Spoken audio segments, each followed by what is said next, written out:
Hello friends, so ఈ వీడియోలో మనం బేసిక్స్ ఆఫ్ ఫోటోగ్రఫీలో ఫస్ట్ టాపిక్ ఇంపార్టెంట్ది అపర్చర్ గురించి తెలుసుకుందాం. అపర్చర్ అంటే టెక్నికల్ మీనింగ్ లెన్స్ యొక్క ఓపెనింగ్. మన కన్ను అపర్చరే. ఏ ఒక హోల్ త్రూ అయితే మనం ఏదైనా ఆబ్జెక్ట్ని చూడగలుగుతామో లేదా లైట్ ట్రావెల్ అవుతుందో దాన్ని అపర్చర్ అంటాం.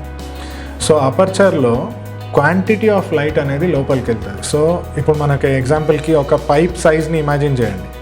ఒక పైప్ సన్నగా ఉంది అంటే తక్కువ వాటర్ ఫ్లో ఉంటుంది. అదే ఒక పైప్ కొంచెం థిక్నెస్ ఎక్కువ ఉంది అనుకోండి, దాంట్లో వాటర్ ఫ్లో ఎక్కువ ఉంటుంది.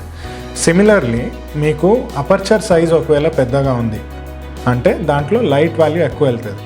ఒకవేళ అపర్చర్ సైజ్ తక్కువ అవుతుంది అంటే లైట్ కొంచెం దాంట్లో తక్కువగా వెళ్తుంది.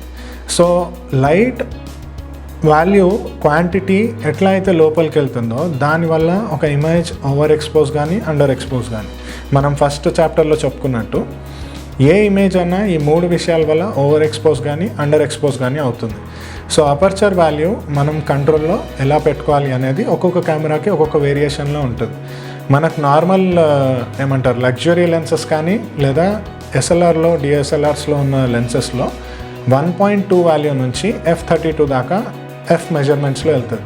అపర్చర్ని మెజర్ చేసేది ఎఫ్లో మెజర్ చేస్తారు. F1.2, F3.5 మనం చూసుంటాం కదా ఒక్కొక్క ఫోటోలో. సో మనం ఇమేజ్లో చూస్తున్నట్టు F1.2 నుంచి F36 దాకా మనం ఒక కెమెరాలో లెన్స్ని కంట్రోల్ చేయొచ్చు. కెమెరా లెన్స్ని బాడీ త్రూ మనం కంట్రోల్ చేస్తాం. ఎప్పుడైతే అపర్చర్ వాల్యూని చేంజ్ చేస్తూ పోతామో, సో F1.2 నుంచి ఒకవేళ లగ్జరీ లెన్స్ అయితే లేదా ప్రైమ్ లెన్స్ అయితే 1.4, 1.8 అపర్చర్ ఉంటుంది. ఎక్కువ మంది ఫోటోగ్రాఫర్స్ వైడ్ ఓపెన్ అపర్చర్ని ప్రిఫర్ చేస్తారు. రీజన్ ఏంటో నేను నెక్స్ట్ టాపిక్లో చెప్తాను. డెప్త్ ఆఫ్ ఫీల్డ్ వల్ల వాళ్ళు చేస్తారు. డెప్త్ ఆఫ్ ఫీల్డ్ పర్టికులర్ ఒక టాపిక్లో కింద మాట్లాడతాను నేను. సో అపర్చర్ వాల్యూ మనకు తక్కువ అవుతున్న కొద్దీ లైట్ తక్కువ వెళ్తుంది, నంబర్ ఎక్కువగా కనిపిస్తుంది. అంటే ఉదాహరణకి ఇప్పుడు మనం నంబర్ ఎక్కువ ఉందనుకోండి, F8 అని ఉందంటే అపర్చర్ సైజ్ పెద్దది అని కాదు, అపర్చర్ సైజ్ చిన్నగా అవుతున్నట్టు. సో F1.2 అంటే మ్యాక్సిమం పాసిబుల్ ఓపెనింగ్. మీరు లెన్స్లో ఇట్లా ఓపెన్ చేసినప్పుడు మీకు తెలుస్తుంది. ఈ వీడియోలో మీరు చూస్తే మీకు అర్థమవుతుంది. F4లో పెట్టి ఉంది. ఇప్పుడు నేను కెమెరా F4లో పెట్టాను.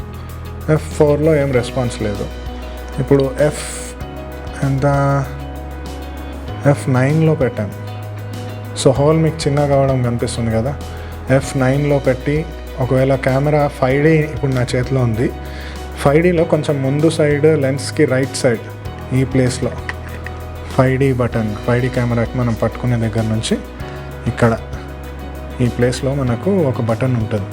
అది ప్రెస్ చేస్తే మీకు అపర్చర్ వాల్యూ ఏమవుతుంది అనేది అర్థమవుతుంది.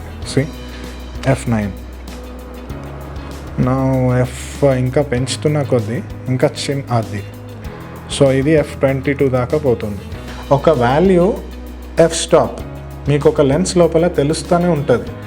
అండ్ కొన్ని కెమెరాస్కి ఇట్లా ప్రెస్ చేసినప్పుడు అపర్చర్ వాల్యూ కనిపిస్తుంది. ఫుల్ ఫ్రేమ్స్లో స్పెషల్లీ మీకు అర్థమవుతుంది ఎందుకుంది, ఎక్కడుంది అనేది.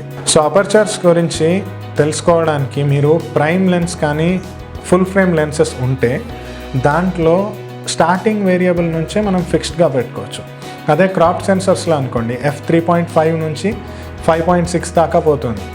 అంటే 18mm ఫోకల్ లెంగ్త్ పెట్టుకున్నాం అనుకోండి, అపర్చర్ 3.5 ఉంటుంది.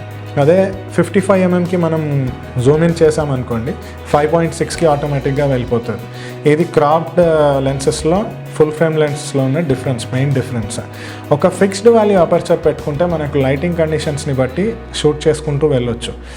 ఒకవేళ మనం న్యాచురల్ లైట్లో లేదా లైటింగ్ ఫ్లక్చుయేషన్ ఉంది అనుకోండి, అక్కడ మనం ఖచ్చితంగా అపర్చర్ మార్చుకోవాల్సి వస్తుంది. సో మీకు ఈ వీడియోకి ఒకవేళ ఏమైనా ఇన్పుట్స్ ఇవ్వాలి, ఇంకేమైనా యాడ్ చేయాల్సింది ఉంది, ఒకవేళ ఎక్స్పర్ట్స్ ఎవరైనా చూస్తున్నారు దీంట్లో నేను ఈ టాపిక్ యాడ్ చేయాల్సింది, దీని గురించి చెప్పాల్సింది అంటే కింద కామెంట్స్లో మెన్షన్ చేయండి. మీకు ఏ క్వశ్చన్ ఉన్నా, క్వెరీ ఉన్నా కానీ దాంట్లో మెన్షన్ చేయండి. Thank you.